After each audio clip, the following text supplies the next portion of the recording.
2001 کا جب قانون بنا تھا اس وقت نہ صوبائی اسمبلیاں تھیں اور نہ قومی اسمبلی تھی. جنرل پرویز مشرف نے ایک آرڈیننس کے ذریعے قانون بنایا اور وہ پورے ملک میں نافذ کر دیا. تو بنیادی طور پر یہ صوبائی اسمبلی کے جو اختیارات ہیں اس کے اوپر ایک بہت بڑا تھا، اس لیے کہ آپ نے صوبائی اسمبلی کے یا صوبے کے کچھ جو محکمے تھے ان کو ڈیوالو کر دیا، صوبوں سے پوچھے بغیر ان کی آپ نے رائے نہیں لی اور آپ نے کر دیا، ہو گیا. اس کے بعد 2002 میں الیکشنز ہوتے ہیں اور اسمبلیاں جو ہیں وہ معارض وجود میں آ جاتی ہیں. اب اگر اسمبلیاں بن گئیں تو یہ ان کا اختیار تھا آئینی طور پر کہ وہ لوکل گورنمنٹ کے قانون میں ترمیم کریں کیونکہ اسمبلی بن گئی تھی. جنرل پرویز مشرف نے وہ پتہ نہیں شیڈول 6 کہتے تھے کیا کہتے تھے، اس کے اندر اس کو ڈال دیا. اس میں یہ تھا کہ کوئی ترمیم قانون میں نہیں ہو سکتی پریزیڈنٹ صاحب کی مرضی کے بغیر. اب یہ کہ صوبائی اسمبلی کا اختیار ہے کہ وہ لوکل گورنمنٹ کے قانون میں ترمیم کرے، آئینی طور پر رائٹ ہے اس کا، لیکن اس کو بھی پرویز مشرف نے اس پہ بھی پابندی لگا دی کہ نہیں، جب تک میں نہیں کہوں گا تم اس کے اندر ایک نقطے کی ترمیم بھی نہیں کر سکتے. تو یہ ایک دوسرا ظلم کیا صوبائی اسمبلیوں کے ساتھ. پھر جب 2008 میں ہوتے ہیں اسمبلیاں آ جاتی ہیں اور غالباً 2009 تک کی شاید اس میں یا 10 تک کی کوئی ڈیٹ تھی کہ یہ ترمیم نہیں ہو سکتی. تو جیسے ہی وہ جو مدت تھی وہ پوری ہوئی تو صوبہ سندھ نے نہیں، چاروں صوبوں نے اس 2001 کے قانون کو ختم کر دیا. اب اگر چاروں صوبوں نے کر دیا تھا تو میرے بھائی پھر ہم اکیلے تو مجرم نہیں ہیں، اور اگر اتنا ہی اچھا تھا تو پھر باقی صوبوں نے کیوں ختم کر دیا؟ اس کا مطلب ہے کہ اس کے کہیں نہ کہیں کچھ مسائل ضرور تھے جس کی وجہ سے وہ قانون صوبوں کو منظور نہیں تھا، صوبوں نے ختم کر دیا. اس کے بعد صوبائی اسمبلیوں نے اپنی مرضی کے مطابق جو ان کا حق تھا، جو ان کا رائٹ تھا، جو کانسٹیٹیوشن ان کو اختیار دیتا ہے، انہوں نے اپنے صوبے کے مطابق جو ہے وہ قوانین بنائے لوکل گورنمنٹ کے. اور اس وقت صوبوں میں مختلف قوانین موجود ہیں اور یہ کوئی انوکھی بات نہیں ہے. لوگ کہتے ہیں پنجاب میں یہ، کے پی میں یہ، بلوچستان میں یہ، اختیار ہے اسمبلیوں کا. ہم نے جو بجٹ وہ اپنا بناتے ہیں اس بجٹ کی اپروول کے لیے بھی ان کو لوکل گورنمنٹ سے اپروول کے لیے وہ بھیج دیتے ہیں لوکل گورنمنٹ ڈپارٹمنٹ کو. اب ہمیں وہ بھیجتے تو ضرور ہیں بٹ وہ صرف انفارمیشن کے لیے بھیجتے ہیں، بجٹ وہ خود اپنا اپروو کرتے ہیں. تو ہم نے یہ بھی جو ایک چیز تھی وہ اس میں سے ختم کر دی ہے.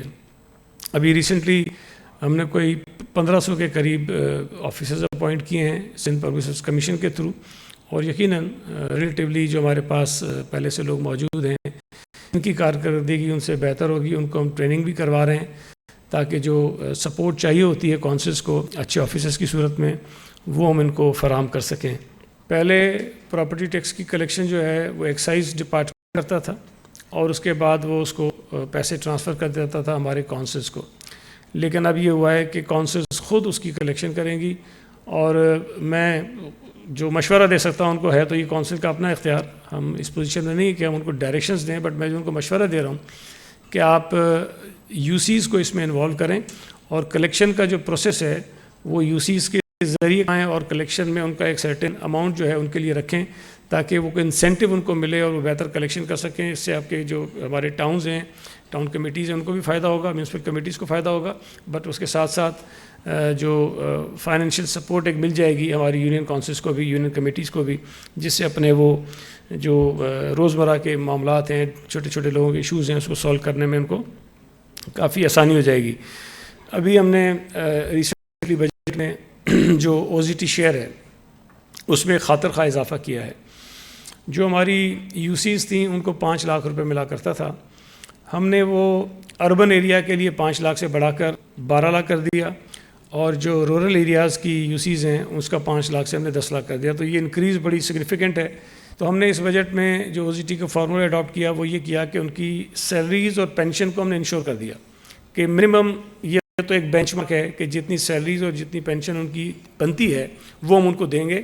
اس کے ساتھ ساتھ ہم نے جو اربن ایریاز کی کارپوریشنز ہیں ان کو گروس سیلری جو بنتی ہے ان کی اس پر 30% انکریز دے دیا ہے تاکہ جو اس سال حکومت نے تنخواہیں بڑھائی ہیں وہ بھی مل جائیں اور ایک تھوڑا سا پیسہ ان کو ایکسٹرا بچ جائے گا جس سے اپنے وہ ڈیولپمنٹ کے چھوٹے چھوٹے کام بھی وہ کرا سکتے ہیں. کوئی میئر، کوئی چیئرمین مادر پتر آزاد نہیں ہے کہ جو مرضی ہے وہ کرتا ہے اور اپنے لوگوں کو وہ نہ پوچھے.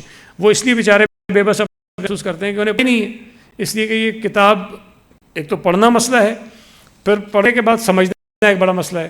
تو پہلے وہ تو جب تک جو ہے اس نے کہ ہمارے پاس اختیارات نہیں ہیں. تو یہ اچھی ایکسرسائز ہے. مجھے امید ہے کہ آئندہ بھی یہ چلتی رہیں گی. ابھی کاؤنسلز میں کیا ہے, اس کو مزید ہم بھی کوشش کریں گے ایکسپینڈ کریں. مختلف اور ادارے بھی ہیں جو یہ کام کر رہے ہیں, لیکن میں اپریشیٹ کرتا ہوں کہ جس طرح سیفکو ڈی آئی کام کر رہے ہیں, یہ یقینی طور پر جن علاقوں میں انہوں نے کام کیا ہے ان کو بے پناہ فائدہ ہوگا, اور اس فائدے کے نتیجے میں وہاں کی کاؤنسلز کی جو پرفارمنس ہے وہ کافی امپروو ہوگی.